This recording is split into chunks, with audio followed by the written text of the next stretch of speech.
Hello, everyone, and welcome to the Lizard Brains podcast. I'm your host, DJ Allison Drini. I'm joined by my co-host, Tom McGorman. Tom, how's it going? You know what I realized? I forgot to set myself up on my headphones. I'm just listening on speakers today.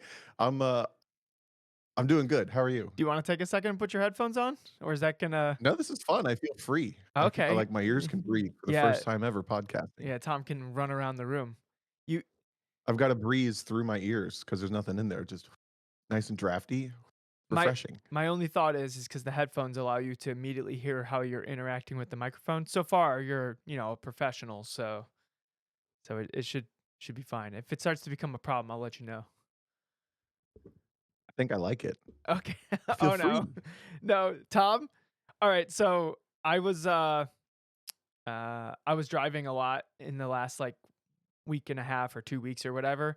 And so me and Christine are trying to listen to podcasts and we're all like, "Oh man, I don't remember the audio quality being so bad in all these podcasts that we'd listen to." And then I was like, "Maybe it's just the car." So then we like swapped over to this podcast and I was like, "No, all these like professional podcasts that I listen to, like literally that's their job is just to do the podcast is Yeah. like their audio kind of sucks." And I think part of why our audio is good is because we we set the foundation of like we wear headphones while we record because we hear how we're interacting with the microphone. So, Which this reminds me, if anybody actually got through last week's episode, I apologize again for the poor internet that Aruba has to offer. But I'm back home and I'm on my own setup. It's nice. It feels good. dude, I've never seen it where it's like a 5 second lag. I did a look. If you listen to, I know the video didn't come out.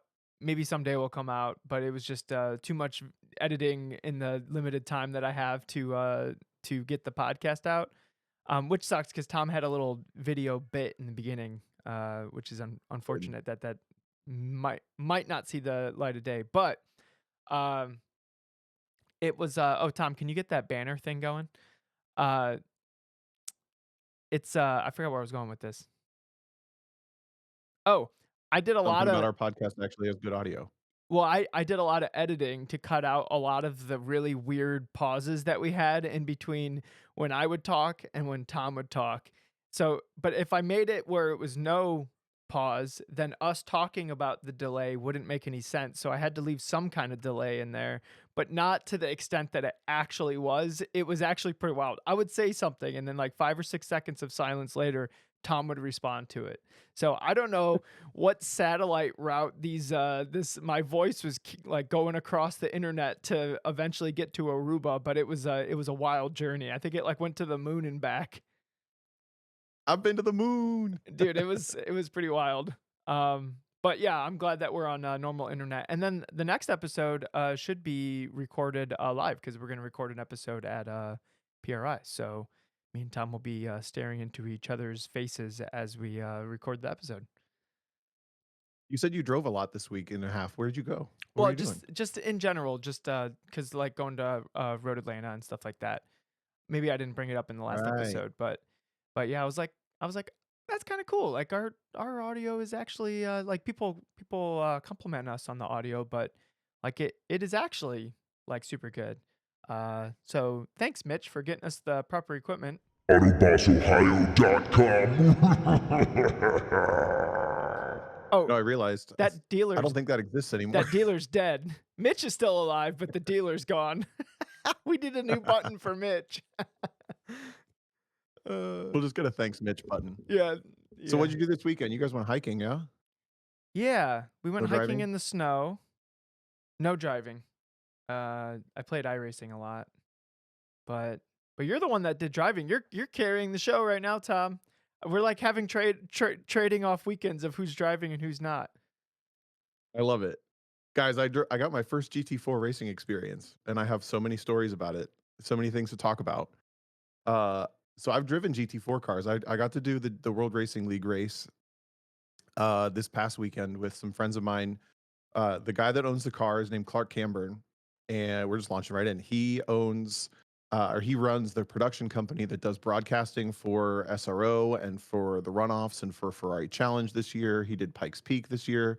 He's done all sorts of like project or production gigs He's done like the Spa 24 some years and all this stuff. So he's a TV production guy, but he's also the kind of guy that well, he's been racing Formula cars. His dad did racing. Then he did Spec Miata, and most recently, he was racing the Dodge Challenger that was an American sedan in SCCA. If you ever watched the runoffs for the last couple of years, there's been a Dodge Challenger in that field, and it looks really weird because the rest of the cars are all like old Fox body I Mustangs and know that stuff. car. Yep. Yep. So that was a different project, but he bought this Ginetta GT4 last year. And a Ginetta, if you're not familiar, is a British car company. They make like super low production. Sometimes they're not even street cars. I think it's just like basically a race car company. It's kind of like if McLaren never made it big, is how I would describe it. So they're like boutique little sports cars, and It's like if Ariel Atom made a car with doors. yeah, something like that. Yeah. So he bought this car at the end of last year in the UK and shipped it over here, and he wanted to just get into endurance racing because that Challenger program was going away. But he loves this car because it's basically he describes it as basically a formula car. It's like sort of a tub, but it's got like all tube frame front end and back end. It's not a production car. It's like probably the most race car GT4 car from like the bones it comes from. And because he has this experience in racing, but also this experience in production, like he's the kind of production guy that like if the wire management's bad, he makes them redo it. Like it needs to be Yeah. this. So Very it was particular. really fun and refreshing to work with a guy like that. He reminded me a lot of Andy Smedegaard or like Aaron Lichty or one of these guys that like they know their motorsports, but they do it right because that's what they love doing, rather than a race team that's operating a racing business that's doing it because they go to the track and that's where they make their money. So does that contrast make sense? Yeah. Yeah, just he likes doing it right because why would you do it wrong? Exactly. Yeah. So that was really fun. That was kind of what we were coming into. And then the third driver this weekend was Anthony Pacelli, who's been racing in SCCA since I think he said 2022, and he's only been driving on track since 2019 or something. The younger kid, and most recently he's been doing a lot with Subarus. So this was like definitely out of his experience or familiarity.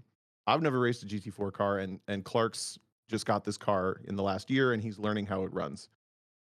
So we're going into the weekend basically like a new team, new car, new everything, low expectations, high hopes, like let's just go have fun. But we got to get out there eventually and start doing this. So where do I even start? I'll just go by day. So Thursday we get into the track. Um I think everyone knows, but World Racing League is endurance racing. We raced 8 hours Saturday, 7 hours Sunday. But we got in on Wednesday on Thursday after I flew home from the island of Aruba, and the first day was like a half test day that he bought into, and Clark only drove the car that day. But Anthony and I were both there, and it was a really good like jump off point because we got to like just watch him work with the car, and there was no like pressure to get in that day. Yeah. And then the next day was the qualifying slash practice day where they just use every time you go on track, they track your lap times, and that becomes the grid. That's the day that Anthony and I both drove. So over the first like day and a half, all of us got our seat time, but all of us had like pretty relaxed seat time. It wasn't like we had to all cram in one day. And of course, there's little things happening with the car, like here and there, where we want to check this out, or this little notification popped up. Like it kept having low battery voltage warnings go off, or this, that, and the other. So we started pretty relaxed, and that was a lot of fun. But dude, this car is so cool. So cool. I gotta tell you about it. Go So, ahead. What were you gonna okay. say? No, I'm curious. So, is it like it has like a flat floor and like is it competitive in GT4? Is it like a GT4 car? Like is it homologated to like run the same ish lap times? Yep. Yeah, it's a homologated GT4 car. It's not the current generation. The current generation is the G55. Sorry, what we had was a G55, and the current generation is a G56, which comes with an LS3 in it. Yeah. Ours is a G55, which comes with a Ford V6. So our car is a little older, but WRL is not GT4. It's power to weight at around GT4 power to weight. So in theory, like you can modify the cars, and most people just run this like this is your GT4 car. BMW has like a stick you plug in, that's the tune, et cetera, et cetera. This car is like kind of an open book because it's homologated GT4, but it's not current, and we're not racing it in GT4. Does that make sense? Yes. So Clark really wanted to be able to. His goal is to like make it a WRL car, like with it's a GT4 car starting points, but it's like I said, it's between being tube frame and being a little out of date and all this stuff. And we're not racing GT4 power to weight. We're actually pulled back a little bit for WRL.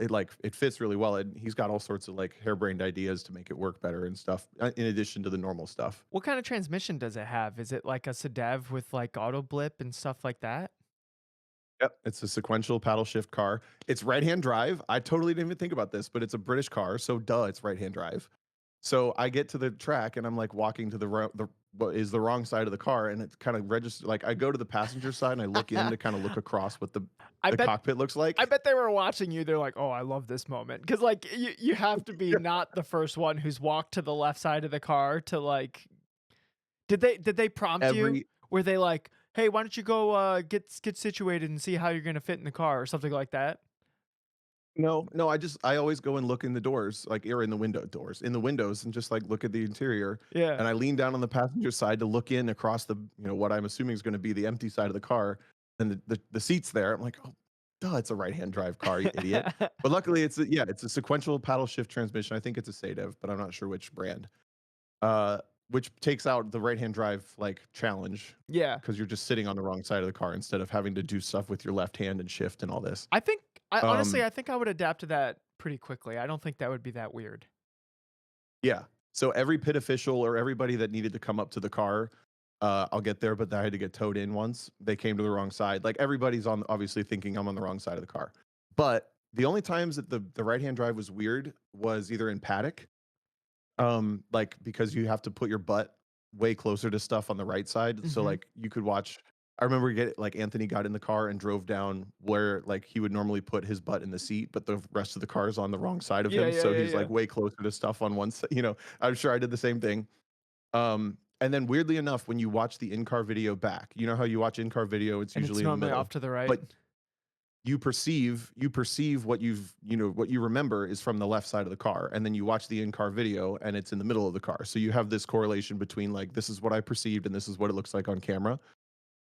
Perceiving everything from the right and then watching the camera back in the middle like normal was kind of trippy because you're like, I don't remember it looking like that. I don't remember it feeling like that. Why did I open that up? Like especially in traffic because you're going for line of sight, whereas on the left side of the car, line of sight creates you put your car in X position, right? It's maybe you poke out to the left a little bit. Yep, yep. But I'm watching racing back and I'm like, why did I move? Oh, because I needed to see. Yeah, yeah. Like I don't remember. So those are the only two times the right hand drive was weird. Everything else was pretty normal.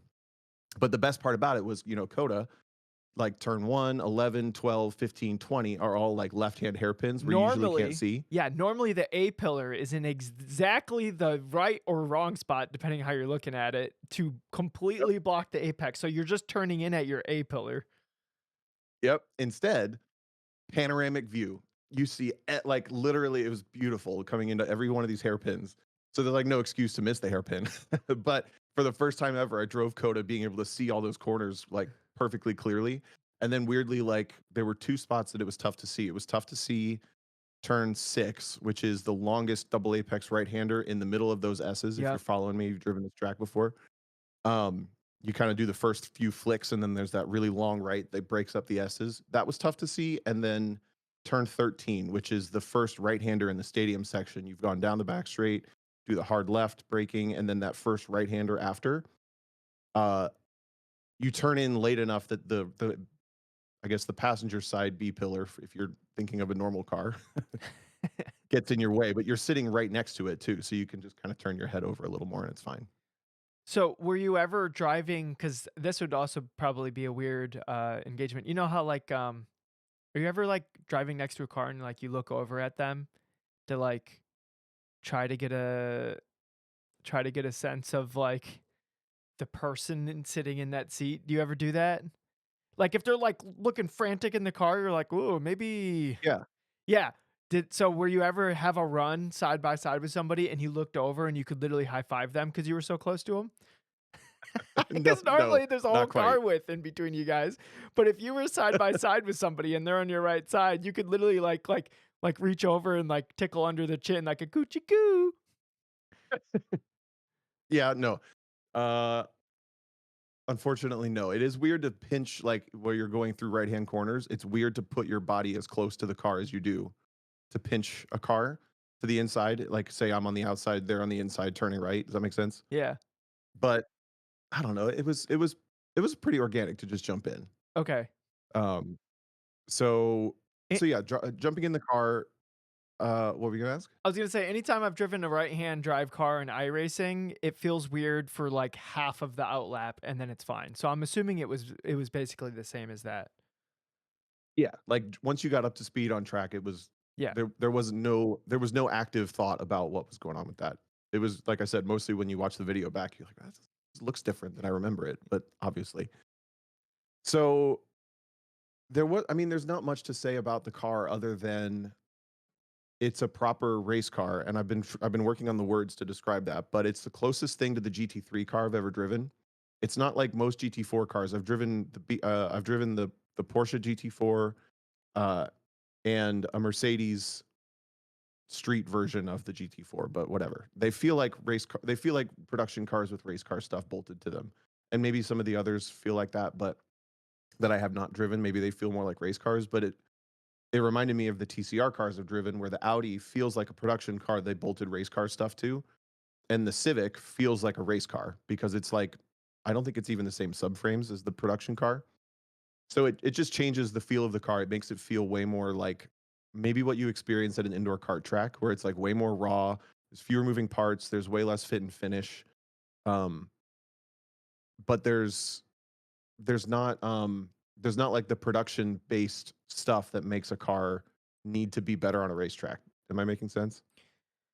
I kinda is No, it is not it really. kinda like is it kinda like in autocross, you're like driving all these like street cars, maybe street touring cars, and then you like get into like a mod car, like Yeah, yeah, yeah, so like yeah, it is a different feeling. I'm also trying to think of like the words that would describe that. It's less compromises to go to drive on a racetrack, right? yep. Like there's less weird or unwanted behavior because there's more tools to not have that behavior at all, essentially.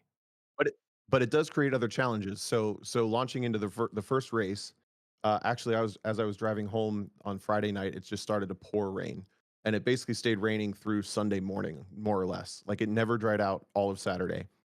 And, part of the thing that makes this, like, real race car feeling that I'm describing, it's manual brakes with motorsports ABS, so you have, tons of leg pressure to make the car stop instead of boosted brakes where you're just matching up to the point that the ABS is engaging.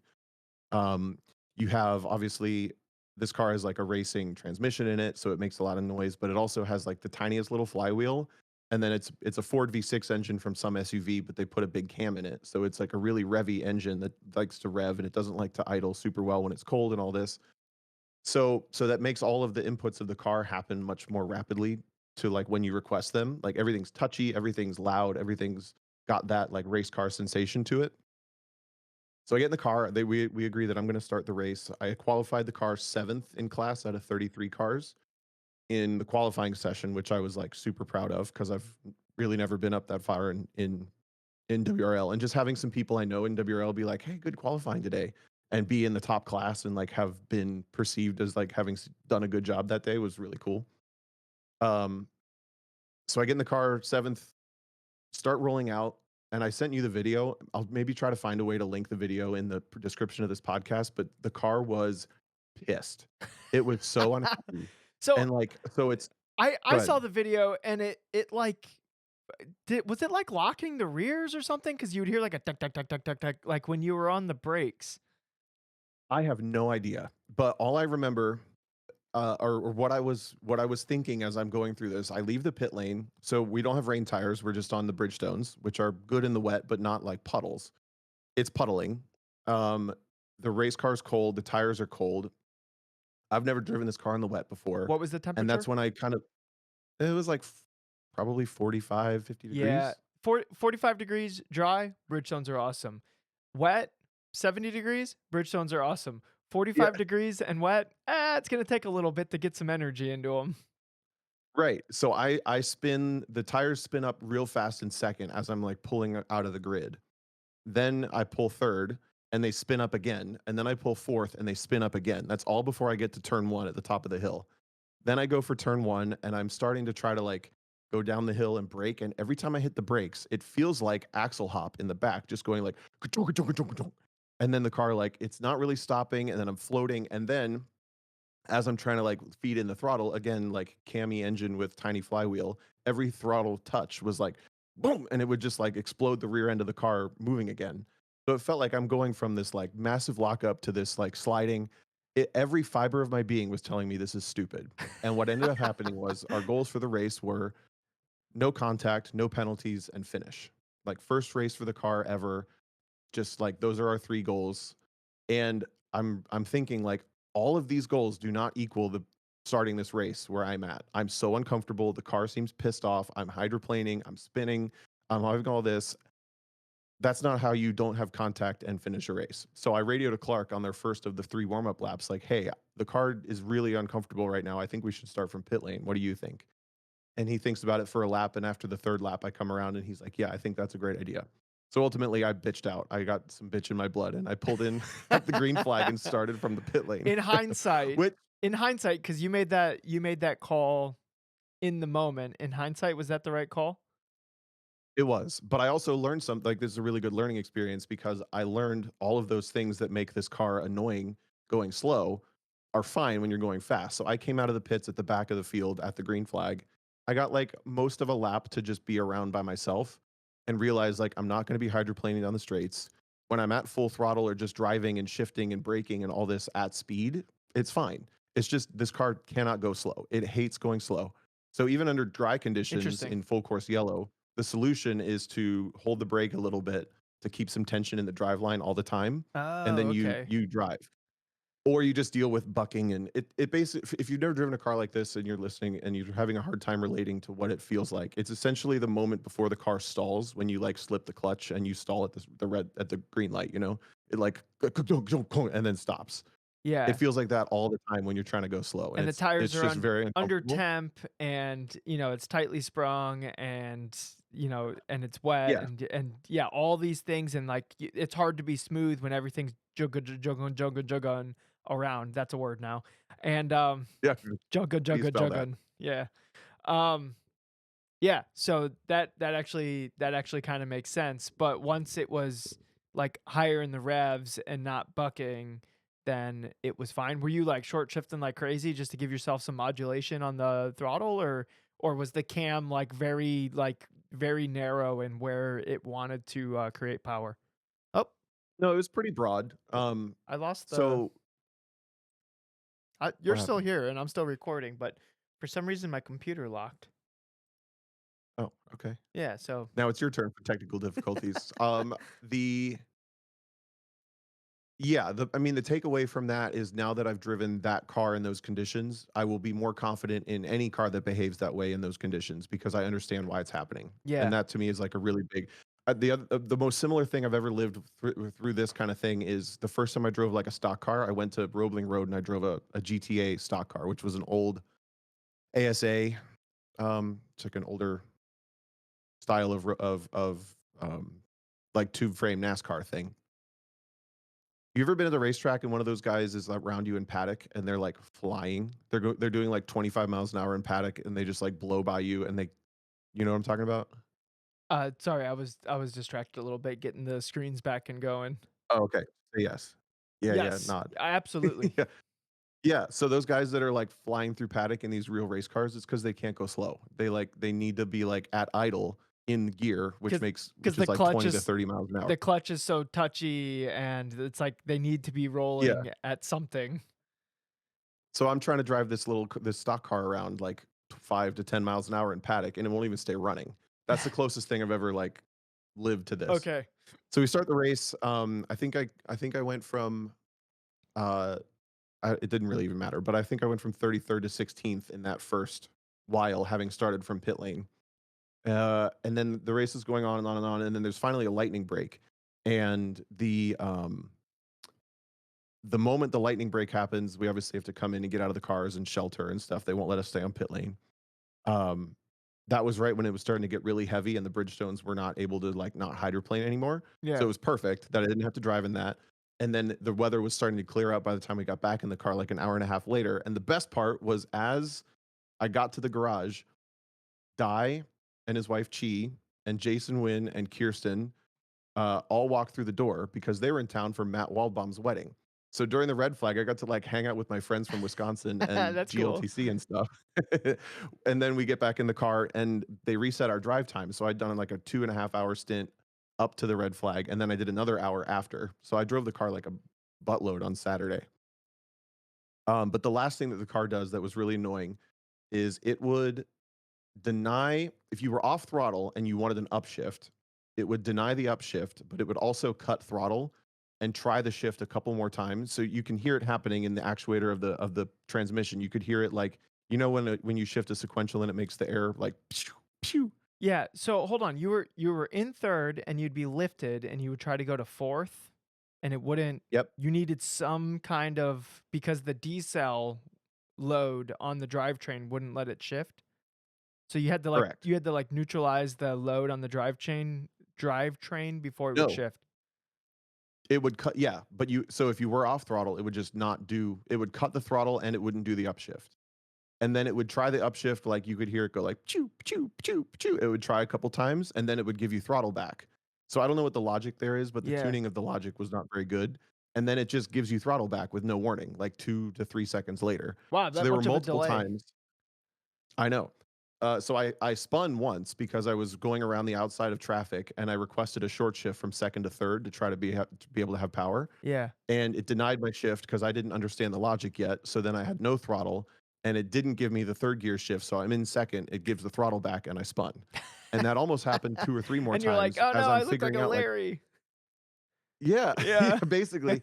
So yeah, there's all these like race car systems that I had to learn for this being the first time driving this car, which were all like cool to figure out, but they like these are challenges that you would never really experience in the production-based race cars or the street-based race cars that we have driven. Yeah, so because you're still on, like, the phase of the corner where you want the weight on the nose. So, like, you coming o like, removing weight off the nose and, like, feeding in power and that phase of the corner wouldn't make sense in your brain. So, like, Yep. that would actually be a hard thing to, like, adjust on the fly unless you've had unless, like, down the back straight, like, you take some time to, like, process it, and then you're like, "Okay, I understand how that system works and how I need to adjust my driving."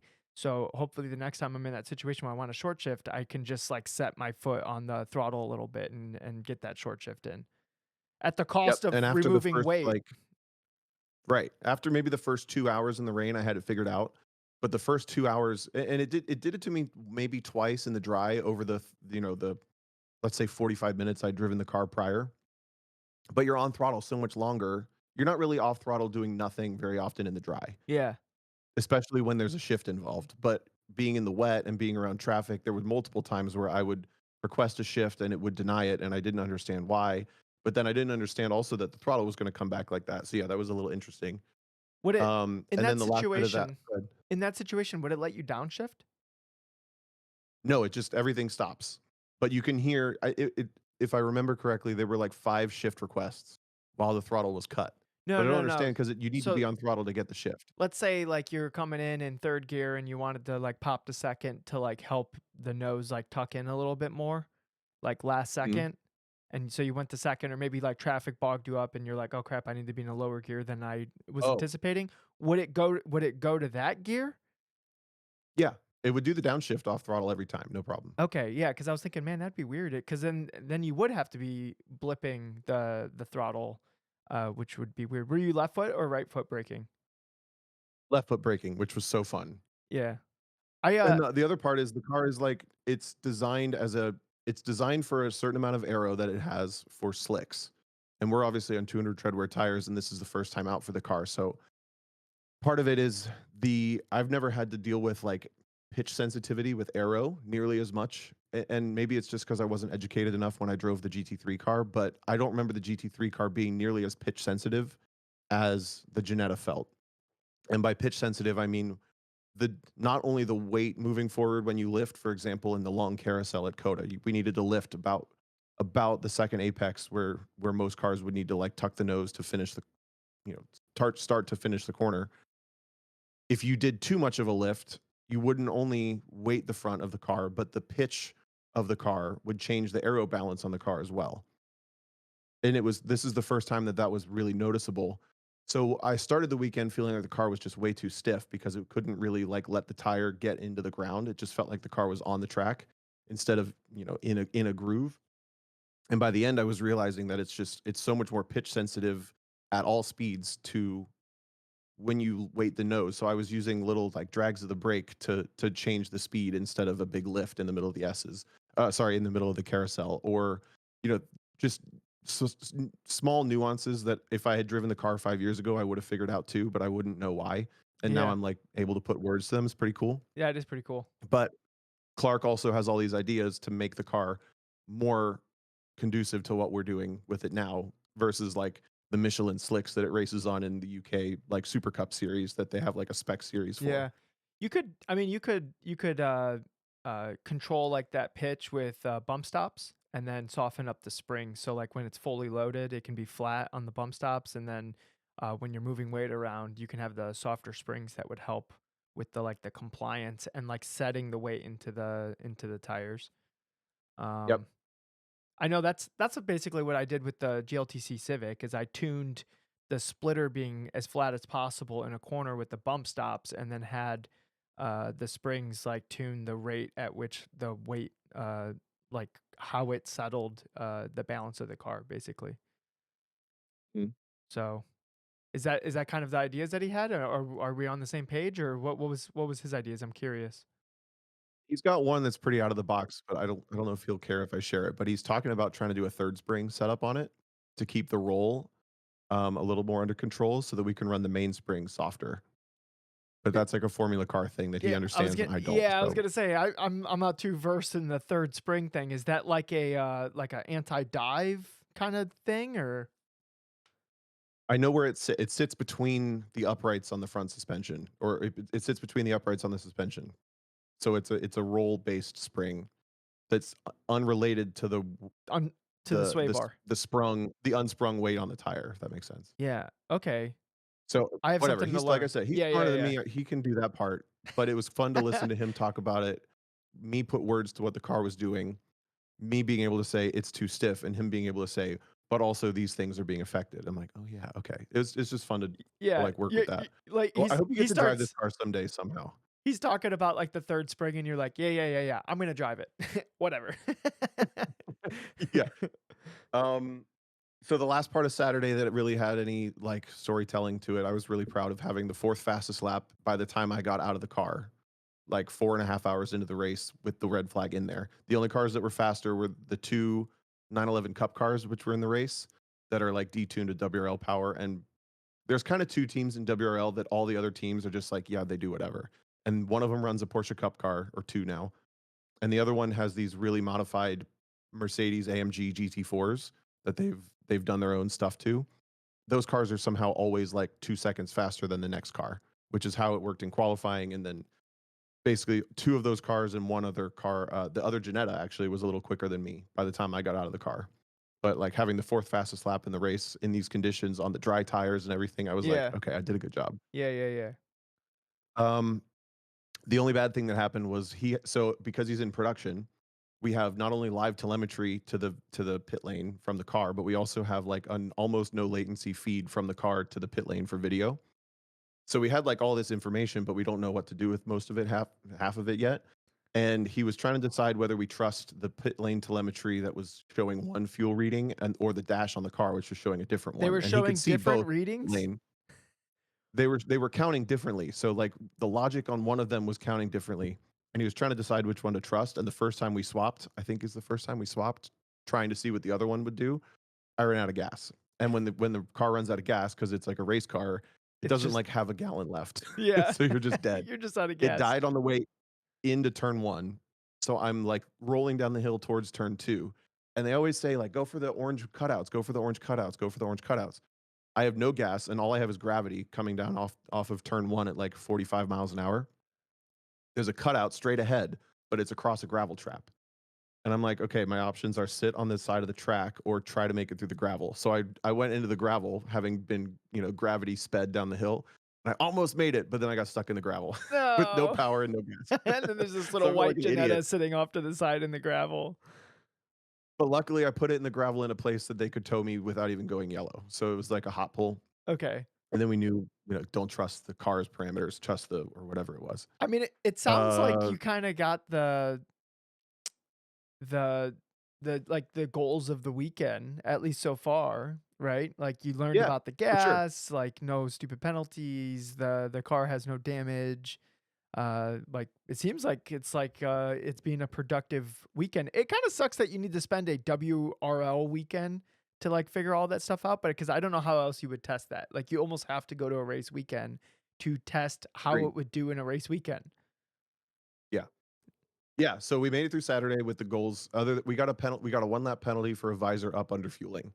Ah. Uh, whatever. So we effectively accomplished our goals. We finished the race. We didn't have any contact. We didn't make any major mistakes other than that.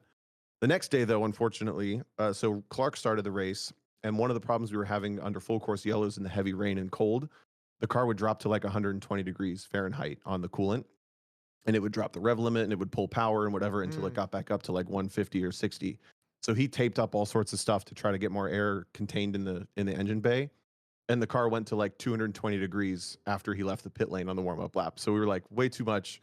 He had to come in and we ripped half the tape back off. But weirdly, instead of letting us go out at the back of our field, they do a split start there and they made us go out behind all of the slower classes Ow. 30 seconds later, Weird. which was really annoying.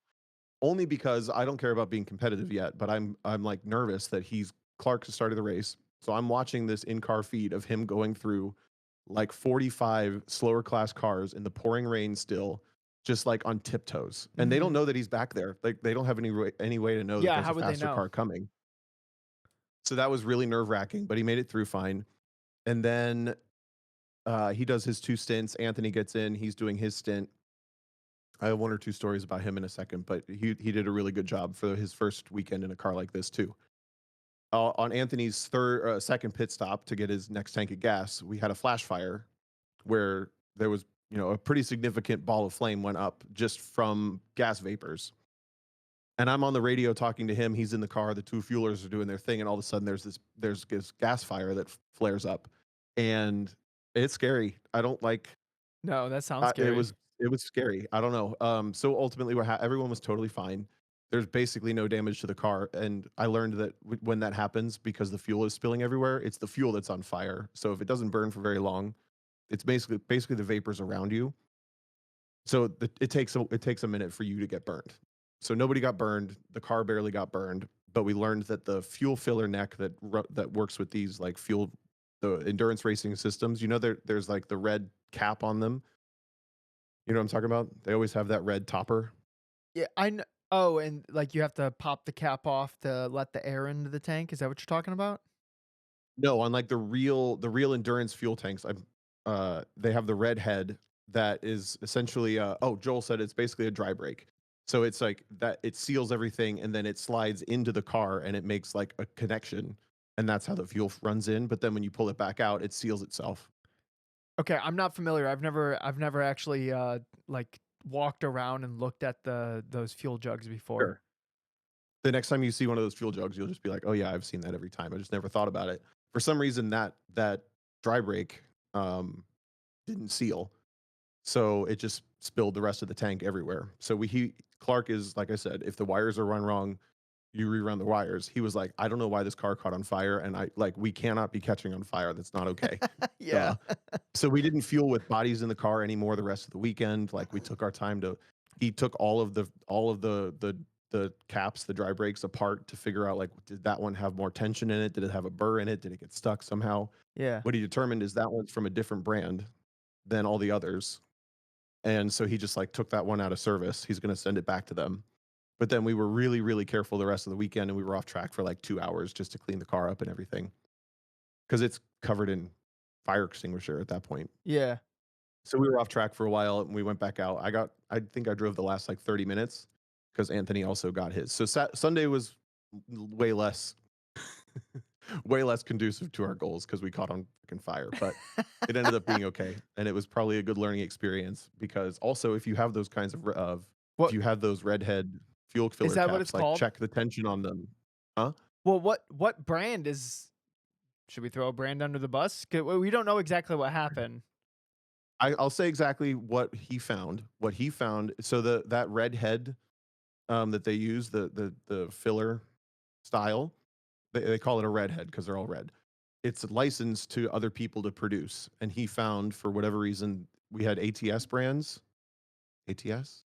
And yeah, and we had one from Fuel Safe, and the Fuel Safe one was the sticky one. ATL brands, not ATS, ATL. So he just said, "We're not gonna use this brands anymore." I mean, a big ball of flames is pretty convincing to not use the even if like, because defects happen. And then Ryan Dunham in the chat says it's also just that design in general, and Dunham works for Pratt and Miller, so he might know a thing or two. Oh wait, he used to. He used to. He got a new job. I forget where you work now, Ryan. But I think I mean, it's basically the most common style of neck that we all use in amateur endurance racing. So that's why he was so nervous about. He assumed it was the car, and the only reason it ignited is because obviously the rear brakes are right there and they're hot. Yeah. So fuel spilled So out, landed on the brakes, ignited all the fuel. yeah, it's not really. The nice part is it's not really a mystery why it happened, and that's why we got to go back out and keep running. So that was kind of the weekend. But there was also at Waldbaum's wedding, and the Hollises had all the Honda team over. There were like 40 people, 30 people in town for the Honda team that we've always run Thunderhill. With Thunderhill getting canceled, they came to this race instead with those cars. And then there was some other get together that the Hollises put together for Christmas with their neighbors. So every single night, I left the track, I went back to the Hollises' house where I was staying, and there was a party happening. Dude, So actually, it was a that really sounds busy weekend. dude, that sounds like an awesome weekend actually. I It wish was I so could fun. I wish I could have made it. Me and Christine just couldn't float the cost of the plane tickets to cuz we were supposed to go to Matt's wedding. Um so I'm bummed that I missed the Matt's wedding, but we just couldn't afford the cost of getting down there essentially. Yeah, flying's really expensive right now for some reason. Yeah, I'm not I think it's I think a lot of people take vacations and stuff in like November and December, so I think that makes the cost of everything go up a little bit. But like Ben Edmonston's wedding, the only reason we could afford to go to that one is because we drove out to Nebraska in a single day and then drove back the next day, which is, Yeah. 12 and a half hours away. So, but uh, Austin is what, like 30 hours away, 26 hours away from Ohio? It'll be about 21 for you, yeah. Yeah, That's so it's tough. it's almost twice the distance. So like driving there is not an option. So we had to fly, and we just literally just couldn't uh we couldn't figure out how to make it work. So He did say specifically that he was sad you and Christine didn't make it, but I that's know. okay. I think he got over it. I'm sure he was bummed. I'm sure it probably ruined his wedding. It's quite the tragedy, really. Yeah. So So outside of that, a couple, like, podcast relevant things that happened. So Clark has never driven this car, and Anthony had never driven this car. Style of car, I mean to say. Obviously, none of us have driven this car. Clark comes from most recently Spec Miata and a big Dodge Challenger, but has Formula car experience. Anthony comes from Subarus, and I've driven cars that I could relate to this thing quickly enough. So I became the, like, reference point for is this normal, is this not normal, unless it was like car mechanics. mhm. And both of them really had to learn how much brake you can use with a manual brake Bosch Motorsports ABS system car. They were coming in and braking, let's say their peak pressure was about 300 psi before we talked, and my brake pressure was going over 900 psi, and it Oh, was effectively getting me, a board or more deeper into the corners. just brake And the first pressure. time I was able to, yeah, so brake pressure, the peak Gs for me were like 1.8 G under decel, which is like that's stopping. Yeah. That's crazy. Most of if you've driven on track on your street car, you probably hit 1.1 to 1.2 on the brakes. So I showed them the brake trace and I showed them the brake pressure trace, and it was like light bulb. Oh yeah. Oh, I just have to hit it harder. But Clark's challenge was he's used to the Formula car manual brakes, which have like 5 inches of travel, maybe 3 inches of travel. They have those really, really tight tolerances in the pedal boxes of those cars. Anthony's coming from boosted street car brakes, so he's used to the travel, but Yep. not the pressure. And both of them really had to work on that. And then Anthony having to trust the downforce of, for example, coming down the hill from turn one, going through turn two. You're not only building speed, but and you're gaining compression as you go down the hill, but you're gaining downforce on this car too. Yep. So his alarms were going off earlier than ours alarms were going off. Like, I need to lift. And encouraging somebody, it was really nice because that specific corner is a really good place to practice because there's so much open space.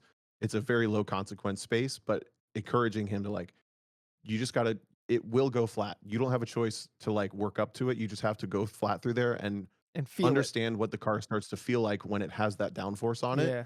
and then correlate that to all the other places on track where you can actually get yourself in some trouble.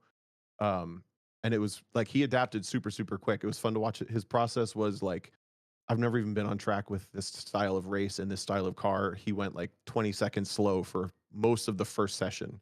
Then we talked and it was immediately within 3 seconds of us. And that like very simple confidence fostering is really, really rewarding when you just like, you don't have to beat the door down. The door just like swings open after 2 sessions or 1 session. Yeah, think about like the rapid ascent of his like confidence and the ability to drive the car closer to the limit just by having a reference of like this is what it can do, this is what I'm doing.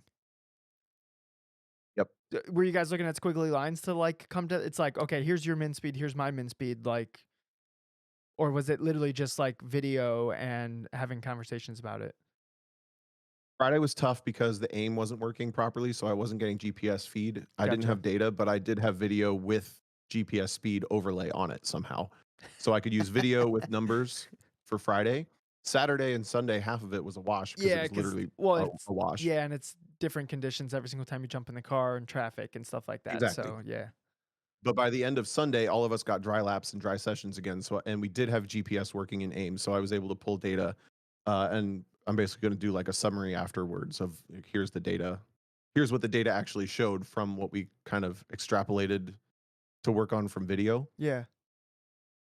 So yeah, it was a lot of fun. I hope to get to race that car more. It's obviously expensive to do them, and uh, I don't know if I'll get to, but I hope I get to. Did you put He a wants to do like 4 to 6 races next year, so did you put a lizard brain sticker on the car? I forgot. No, Oh I didn't. my goodness, Tom. How am I ever going to get to drive it if he's not a fan of the podcast? We talked about the podcast. Oh, He did knows who you? you are now for sure. Okay. Yo, Clark, if you want a lizard brains team next time around, let us know. Side note, how often does I have a podcast come up in day-to-day Uh, conversations with you, and do you ever feel like a tool? Me? Oh, Yeah. that's how I introduce myself, Tom. Hey, I'm DJ. I have a podcast, Lizard Brains. Follow us on Spotify. And then whatever they say, I'm not thinking about because I'm thinking about my podcast. Amazing. It came up a couple times on, when I'm not around anybody who knows about the podcast, and I have to say, "Yeah, and I have a podcast," I feel like a tool every time. It is it because like it feels like well the entry the barrier of entry to have a podcast is very low. Like you could literally have a podcast with the microphone on your phone, right? Yeah. Yeah. So it's I know some I know some big podcasts that literally do that. yeah. And it works for them. I think the thing that gives the podcasts some legitimacy is Uh, and yeah, I don't think I've ever said like, oh, I have a podcast or whatever like that. Um, if if the podcast comes up, uh, I'll maybe like throw in like oh yeah, we just recorded our 124th episode or something like that, right? So Sure, then sure, they no, that's like smart. yeah, they know like it's like this long-term endeavor with like some commitment into it. Cause then cause I think most people they will probably record like 6 or 8 episodes, and then they mean to record that ninth episode, and then they just never get to it, and then it's just gone. Right. That's probably most. Well, that's good. Yeah. Um, there was one other let's see where this goes. There's one other thing that came up in the last 2 weeks. It's actually based in Aruba, but I loved what happened, and now I'm seeing it places. So we did scuba diving down there, Okay. and the guide, I don't know what you call him, instructor, the person that was teaching me how to dive, his whole thing was, "I'm a lazy diver. I'm a lazy diver," and that was his, like, lead in to, like, all of the things that we were trying to do was so that we could just go down there and be lazy and not have to worry about, this regulator or this, this thing happening. It was all in preparing so that we could just go and be a lazy diver. And he's like, "Good divers are lazy divers." And I was like, I like that. Like, You're I stealing think I'm a that. lazy driver." It's all in So I was preparation. like, yeah, so I love the idea of, like, the more preparation you've done, the lazier you get to be when you actually, like, get to the moment. Because I don't really relate to the go-getter energy and the, like, amped up and but I relate to the lazy energy, like, that's where I'm operating the best is when I'm, like, calm and comfortable and, like, my mind's kinda wandering and whatever else. So,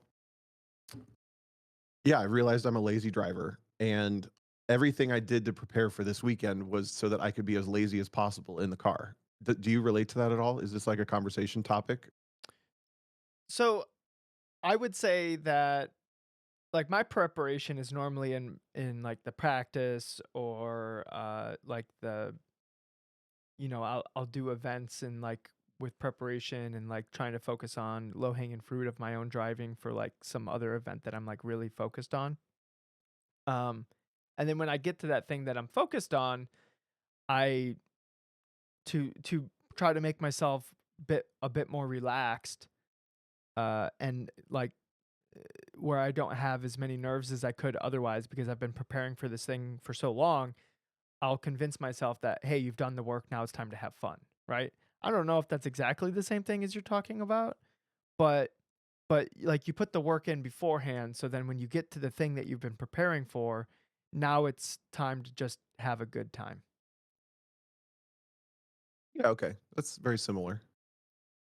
But But, I don't really like the word lazy, Tom, because you're still like, you're still you're still working at it. Like, I'm sure, like, in between every single time you were driving the car, like, you were thinking about, like, "Okay, what could have went better? What was something weird that I need to think through?" And, like, I'm sure you're still, like, actively engaged, even in between laps, right? sure. No, you're right. It's not like a disengaged mentality. It's more like, so the Ginetta this weekend, at the beginning of the weekend, was really, really nervous to drive, and it wanted to over rotate on entry. It pushed in high speed corners. It was a very sensitive car. The speed was there though, but if you pushed it, the mistakes took away the speed. And everything we did throughout the weekend, uh, including some alignment changes, including disconnecting the rear sway bar for better power down, including XYZ, all worked towards us being able to be lazier in the car, which effectively meant we didn't have to try as hard, which meant we had more bandwidth for all the other things happening. We could go longer. Like, dude, like I said, I did almost 4 hours. When I'd been in the car for 2.5, half of it, like my arms like sitting on the center tunnel because it's just raining and it's not that hard. You're just trying to, the G forces are lower. It's relaxed. I really liked the idea of being able to. It was a cool, fun way to say that anyway, and I Ye wanted to bring it up on here. Yeah, I actually But you don't about like lazy. the I don't I like relaxed sounds better because relaxed driving, it means that you're more focused on accuracy and not trying too hard, right? Because the moment you're trying too hard is the moment where you basically become inaccurate, right? Like the fastest laps don't happen because somebody's trying harder.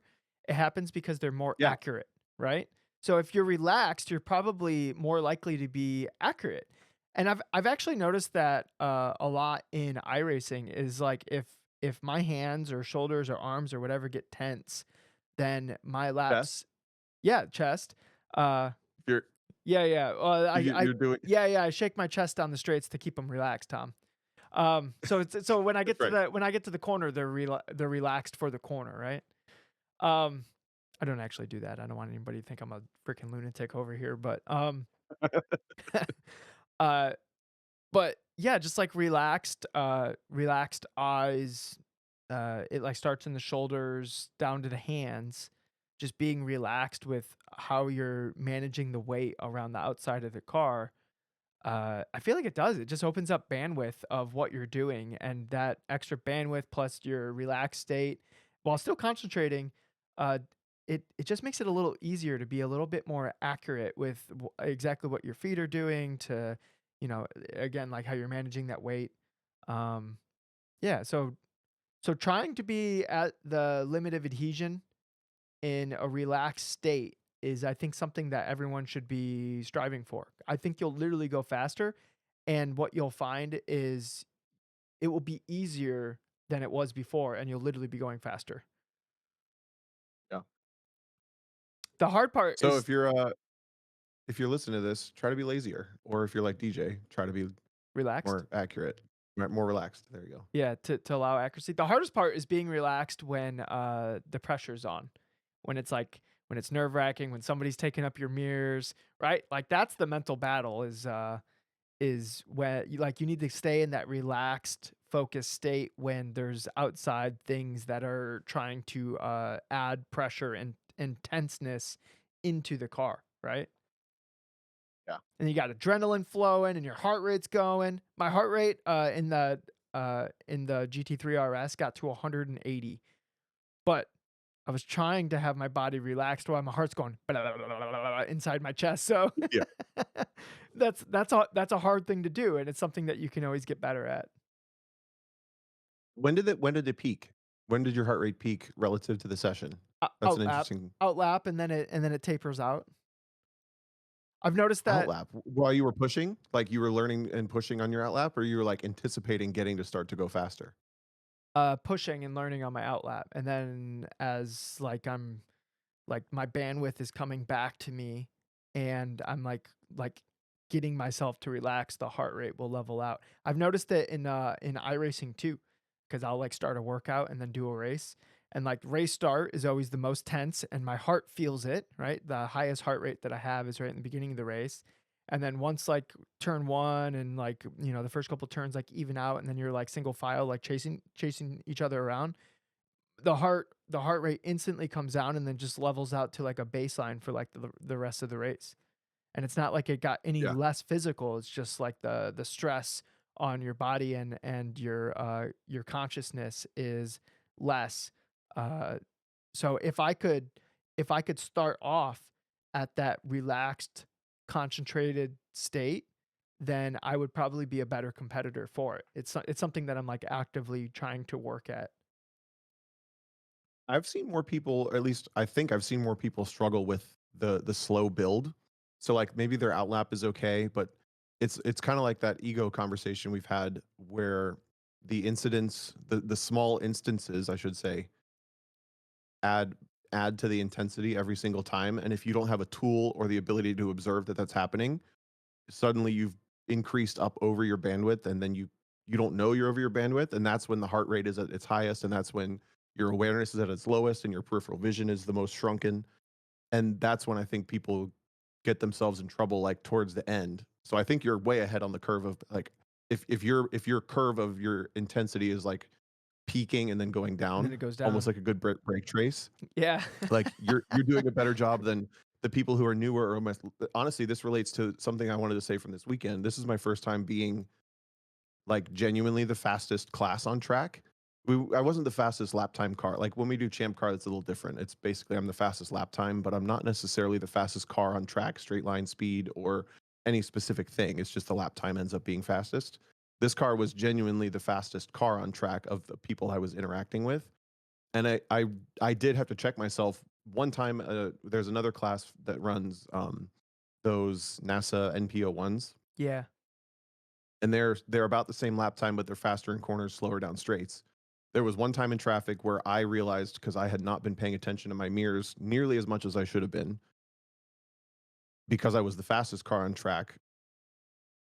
He went around the outside of me in turn six while I was kind of positioning myself for a pass on a slower class car. And in my positioning myself to go past this other car, I let myself get passed by him, but I didn't know he was there. And it was like, oh, I just did that. I did that bad thing that I like. That shouldn't happen. That Yeah. should not happen. And it was like, it snapped me out of the intensity of focusing on traffic and into like the bubble, like, oh, I'm still in this fishbowl and I need to be aware of all the surroundings. So the important thing is though is that you noticed that you were Yeah, surprised by something. Sometimes people are surprised by something and they don't take that as like a little like an alarm bell of, "Oh, I shouldn't be surprised by anything, especially something behind me. Uh yeah. I should not be surprised by anything while I'm on this track." And if I am, that tells me that I'm not allocating my bandwidth appropriately. Yep, 100%. Yeah. And I think that goes back to, like, the cardinal sin a lot of people commit when they come onto the racetrack in their early stages of, either working through novice, intermediate, advanced. If you have a faster car, this is where the pitfall is the biggest, is they don't learn that foundational ability to observe when they're unaware, or they don't learn the ability to pay attention behind them nearly as much as they should. So when that happened for me, I was like, "Oh, Jesus." Like, it can happen to if it happens to me, it probably can happen to anybody. Maybe I don't or it this is something that drivers who drive better way to say this. Drivers who drive cars like this and are at the top of the level of driving cars like this have that skill set down way better than I do. And I've done a lot of this stuff, and there's obviously a lot of opportunity to still learn from that. Yeah.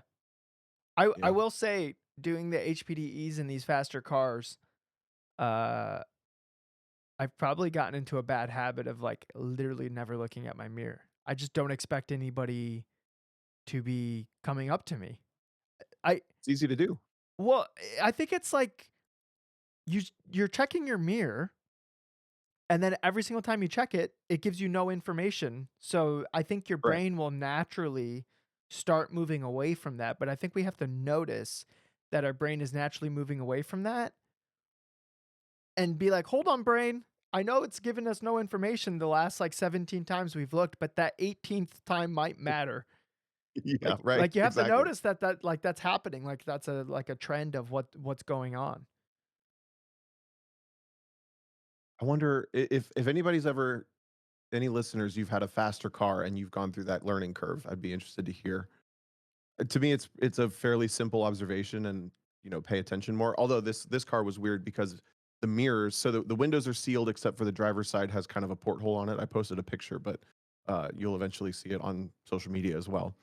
So there's not a lot of like visibility to the side mirrors because there's nets and windows and stuff in the way. But it had a little camera next to the dash, which was instead of like looking up in a rearview mirror, you were just able to look straight down and see on the dash, unless your hands were turned and then your hands were in front of the dash. That's a So flaw. there were times where I would like take my hand off the wheel to like be able to see my mirror. Yeah, you're like looking up. Oh yeah, You're yeah, like moving around in the yeah, seat trying to get a view of this window or not window, but screen. exactly. Um, I forget why I was making that point, but yeah, it's an interesting thing that I hadn't thought about, and generally in racing, the fastest car, not the fastest car, the fastest class in a legitimate way for the first time. I think that everybody in endurance racing should almost have to go through an exercise of being the slowest car on track and the fastest car on track so that you can relate to the other person's experiences. Because like I've spent most of my time in GP2 this last 2 years, slower class. I'm really good at being a slow car, like really good. I am in 100% control of every situation without anybody else even realizing it. I didn't feel as nearly switched on with this car. Um, and the risks I could choose, the if anything, it just made me more conservative. I didn't want to be the guy that like locked up the brakes in the rain into somebody's door or something. Yeah, yeah. But it's a skill set that I think if you have the blind spot to the other person's perspective, you're a weaker driver for it. I'm I'm curious, going back to the heart rate thing. I would be curious at like the our listeners. I would love. By the way, we have a Discord. Join the Discord. It's a link in the description. I would love. Maybe I'll even make a new channel for it. But I would love if people like would do a race or a HPD session or an iRace or something, and you start an exercise on your heart rate monitor or however that works, and then take a screenshot of because it normally graphs it from like time of the workout, quote unquote, and it will show you where your heart rate is. So start the workout, do the race or the HPDE session or whatever, and then end the workout. And then I want to see people post screenshots of where their heart rate goes and see if it builds or if it peaks in the beginning and then you gain bandwidth or whatever. Post a screenshot and then I want maybe post like a short description of how you felt like the race or the session or whatever went. Like a 3 or 4 sentence like little okay, and then if you see the peak in the middle, it's because there was a nice battle that built up during the middle of the race, and I think that's why my heart rate went up there or something like that. I think getting like a lot of data on that and seeing if there's any kind of cool trends or anything like that, that would actually be very interesting to me. I don't know if I'm the only dork that would find that interesting, but I would find that very fascinating to see how people's bodies react to like a stress stimuli. I think that would be really fascinating to see.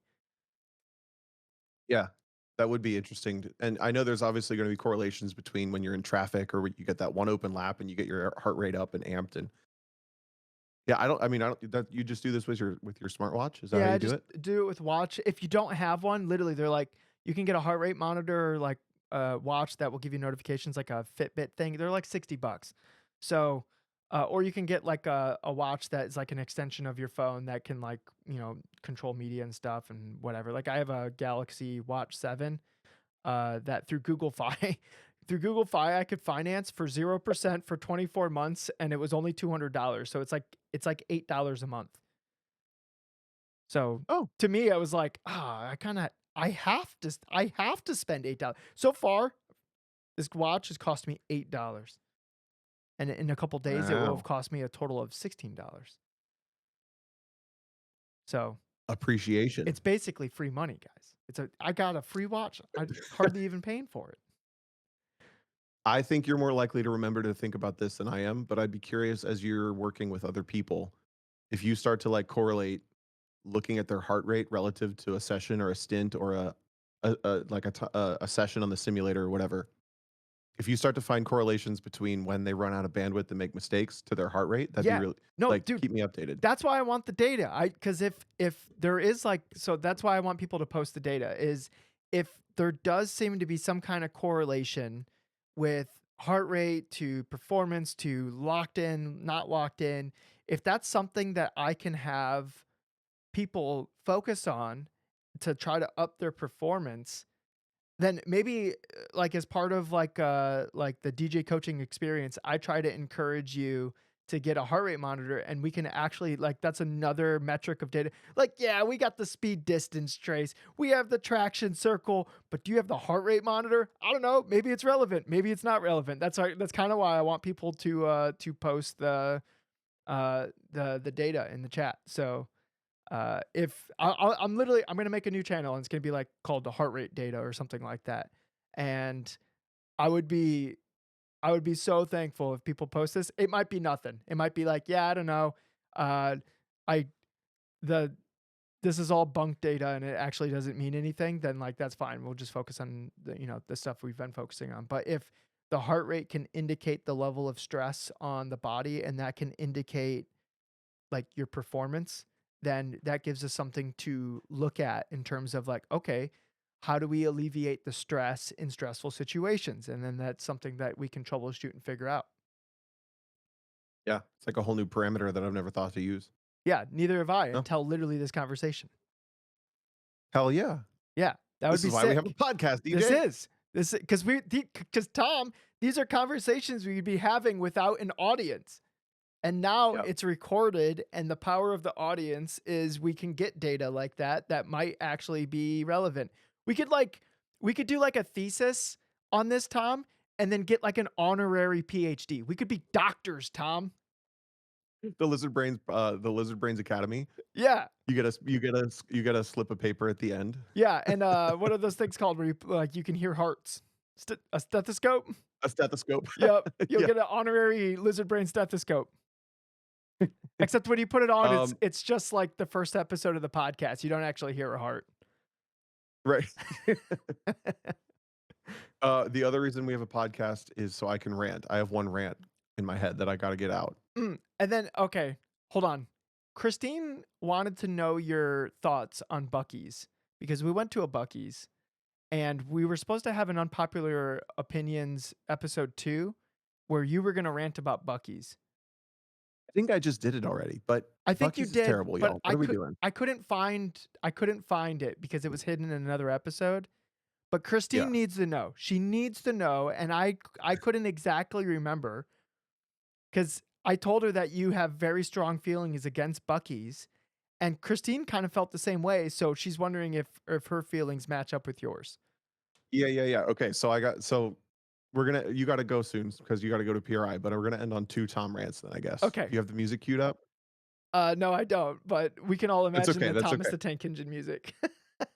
If you want the full experience, open your own YouTube listener and then put on the Thomas the Train music and then listen to the rest of this episode.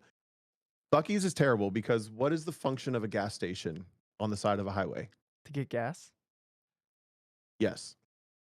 So the job of getting gas on a road trip or where you're going should probably take as little time as possible.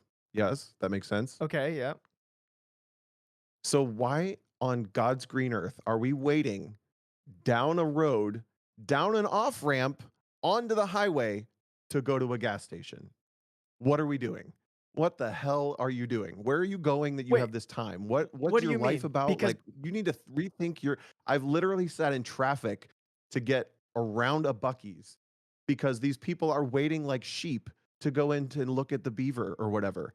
And I'm like, what are you doing? There's 7 other empty gas stations around here. Go to those. And I know it's Bucky's and I know it's fun and I know it's part of the experience, but it's literally a flea market, airport, Walmart on the side of a highway that holds up everything around it and makes the world go slow. It's terrible. I hate it. That's my Tom rant on Bucky's. okay. So The food is good. The food is good, I will say. me and Christine, our feedback was that it's so excessive.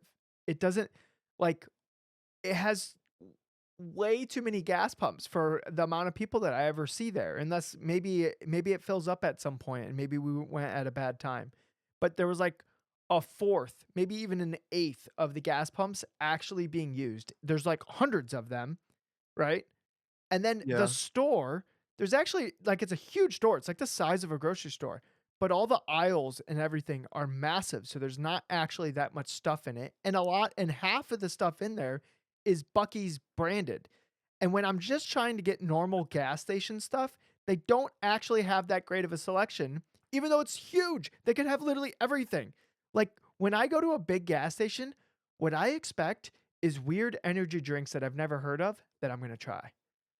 Right? That's what I expect. Okay. That's my experience with like a fancy gas station. And Bucky's doesn't have any of that. They had less options than normal gas stations when it came to gas station stuff. And then they had the whole like flea market spot, which was just like weird owl clocks and like Yeah, deer yeah, yeah. heads and stuff like that. We're on different pages. So I if Bucky's wasn't what it was and it just had the food that it had and the snacks that it had, I think that's great actually. Like I the one by Barber, that one's never full. I always go and get breakfast there and I go into Barber. It's the ones that are on the highway that everyone uses as a destination when its function is like Destination. convenience to get gasoline and then get a snack and pee and get out. So the trick is if you have a Bucky's at that stop, go to any other gas station and everyone's always like, "Yeah, but the bathrooms are clean." Well, the bathrooms are clean at the other ones cuz no one goes there. So you're going to get a clean bathroom either way. And then who's going in about the flea market? They sell $400 jewel encrusted cow skulls. Yep. Who's buying I that on don't a road know. trip? What are you doing? I Like, don't oh my know. god, I just it represents everything that is wrong with like capitalism, consumerism, and like American sheepling walking around through the world. And I know that that's happy for them, and I try not to yuck Yuck. other people's Yep. yums. But when they're in my way and I'm on a road trip, get out of the way. Get out of the way. Go to a normal gas station. Get out of my way, please. All right. Uh Sheets is better anyways. Let's be honest. I like I'm a good Sheets is okay. I'm still a Wisconsin Quick Trip. You're not gonna ever beat that. Okay, that one gas station near where you lived in Ohio was like legendary. The amount of stuff that was packed in there. That was In Ohio. or in Wisconsin. That's how they all are. That's every Quick Trip in Wisconsin. They're all like that. It's that is what it should be though. It's That place was pretty great. yeah. Okay, now my other rant Okay, what's the because other Tom I rant? still got a little gas in the tank. Guys, we gotta talk about yellow flags during races. I don't what Okay. is it what happens when all of these licensed race car drivers, the yellow flag comes out, it's full course caution, and they turn into, like, people who have never driven a car on a highway before? They can't maintain speed, they can't anticipate, like, backups.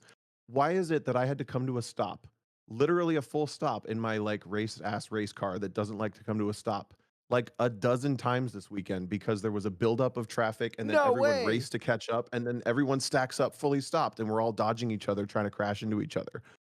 Like, It we know what's gonna happen. If a slower corner's coming up, you have to slow down a little bit. If a faster corner, you're gonna spread out. Like, oh my god. I feel like they need to have a whole segment in racing school, like yellow flag flow, or maybe big signs on the racetrack that are like like slow down here, speed up here, because I feel like everyone's probably been in a race at some point when the whole field like fans out and everyone has to come to a full stop because like the race crew is over there cleaning up something and everybody just slows down. We're already going slow. Just keep your speed. So, is this full course caution? Full course caution when we're Gotcha. just driving around at 45 miles an hour. 'Cause Kelsey expressed frustration in the chat, but that's a different thing. That's when it's just local and they, like, come to a like No, a full course yellow. oh, okay, okay, okay. Like, alright, so she says, "Amen, I flashed my lights at someone in a car during a full course yellow," sorry, I missed that part, "this weekend, and they were giving me hands in the air, like, what are they to do? Speed up so we can catch the pack," is what Kelsey said. So, Yeah. So that's problem A, and then problem B is like every track has its one problem spot where the field fans out and then they eventually all have to slow down and 20 cars back everyone has to come to a stop. Do you know what I'm yeah, talking yeah, about? no, I know what you're talking about.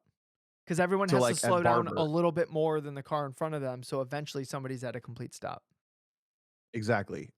How does that happen? Like we should all have to pass a test of driving under yellow. Have you ever seen this? They did an experiment actually somewhere. So, They hold had on. like 10 cars drive in a circle and they just had everyone I maintain a saw this certain speed in a recently. circle. Yeah, I saw this And then recently. eventually 20 minutes later, like they're full stopped on one side and like going 40 miles an hour on the other side. Yep. Licensed race car drivers should not be doing that. Like we're better than that. Okay, Tom, hate to burst What? your bubble here, but Am I too far? Did I go too far? nope. It happens from the front. The front's doing shenanigans, like speeding up and hitting the brakes and speeding up and hitting the brakes and swerving around and stuff like that, and everyone behind them has to react. This is why I would give you shit on race starts and iRacing when you were just doing wild shit trying to get temperature into your tires, and it's chaos in the back of the pack. It's because they can't foresee that they don't have to speed up and It's catch still up. their That's what I'm fault. saying. Oh my goodness. It's still their fault. And also and it happens under code 35 too. They get near the incident. So code 35 is like common now instead of full course cautions. You're supposed to just go 35 miles an hour. Guess what? They get near the incident and they slow down to 20. Go Why? 35 miles an hour. Go. Like we're allowed to go that speed. Also, Go. yeah, It also, drives me nuts in dude, these endurance races, yeah, man. I also had to rant about it. it's like we're race car drivers. It's not like we're gonna like randomly lose control of the vehicle. Like you know where the limit of the vehicle is. At least I would hope so. I would hope that you know that. So you're not gonna have like So some wild surprise while you're driving slowly, like past the incident. exactly. Right. So if listeners to this podcast, the takeaway from this is pay attention where those little backups happen and be the good in this world that stops it from happening. Give Don't yourself the overspeed up space. in one place and then slow down the next. Just maintain your speed. Let the field get away from you a little bit. You're going to catch back up. You're going to be the good in the world that stops this problem. And then I don't have to rant about it. I say with a big smile. All All right, right. That's my rant about yellow that's the flags. rant. Hey, this is we're gonna wrapping up the episode right now. But Tom and I, Yep. when you listen to this, it's gonna be Thursday. That's gonna be day one of PRI. Uh, come visit us at PRI. I'll be in the Hawk booth. Tom will be walking around. He'll probably be at the Hawk booth every once in a while. But Yep. uh, come visit me at the Hawk booth, please, because then I get to talk to people that I will enjoy talking to, and I don't have to. If I'm in an active conversation with somebody, the zombies coming by grabbing stickers, not my problem. Doesn't matter. True. Yeah, I don't like you guys are saving me. So literally, just come by and chat me up for an hour. It totally looks like I'm doing my job. We don't even have And to we'll have talk free about st brake did you pads. say that? What's that? And we'll have free stickers. Did you say Oh, that? yeah, as while I will supplies have last, I'll I will have have so many stickers. stickers. Yeah. So, and I won't be mad if I see these randomly around the show floor. I don't know what you're gonna put them on, but if I see them randomly around the show floor, I will not be mad. Or bars around downtown. Or that. I don't Love mind it. any of this stuff, guys. I'll get if you're like, I'm gonna espionage place this somewhere, I'm totally down. Don't get us in trouble, but like like don't put it on like a cop car or something. Uh but I'll give you two. I'll give you two. I'll give you one for yourself and then one for your espionage. So keep that in mind. Hope to see a bunch of you there. When are you coming out, Tom? Friday? Thursday? Thursday I think night? I'm gonna come out Thursday night, so I probably won't be in the show on Thursday, but I'll be there in time for the after hours, and then I'll be there Friday, Saturday. Okay. Sounds good. Yeah, so I'll see you there.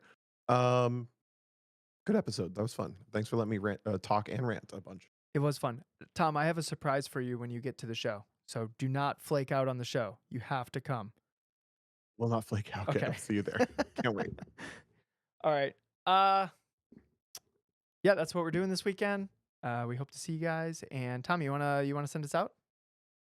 Yeah, I hope I can hear the music without my headphones on, Oh, but hold on. I have the is it playing? yeah, it is. I have the filter on because I was breathing in a mic like a nerd. Oh, I thought I was in for another disaster Yeah, yeah. outro. No, no, no. I got you. I got you. I turned the filter off.